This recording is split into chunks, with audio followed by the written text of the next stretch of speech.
On the other hand, we saw the technological capability of the Americans with the strike on Iran. What would Beijing be making of America's real capacity?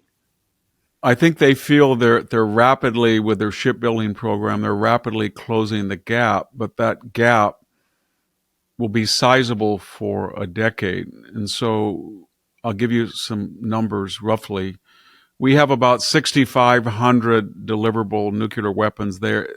They feel that at the end of the year, they may have 1,000, and in 5 years, they may have 15 or 2,000. Strategically, we're way ahead of them.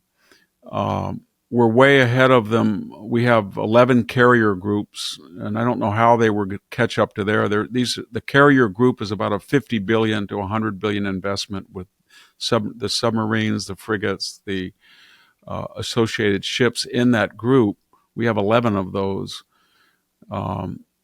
We're starting to combine a lot of people in Silicon Valley, which is a very good development, to pivot into quantity over kind of World War II quantity now. So we, in the works of this big, beautiful bill, is about $180 billion to create a lot of low-cost, effective drones, sea drones, land drones, air drones. So that's favorable. China has fourth-generation fighters. I think most people feel that the F-35, the F-22 are superior. They could not do what we did in Iran. They don't have that capability.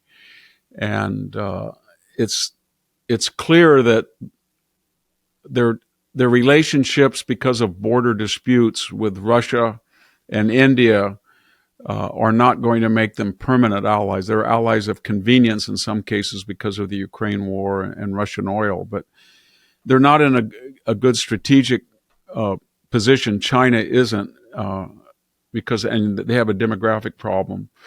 So most of their strength has come from Western complacency. And I think right now what they're trying to do is solicit opposition to Donald Trump. They fear him enormously because what he's basically saying is, we're not going to have an immigration problem.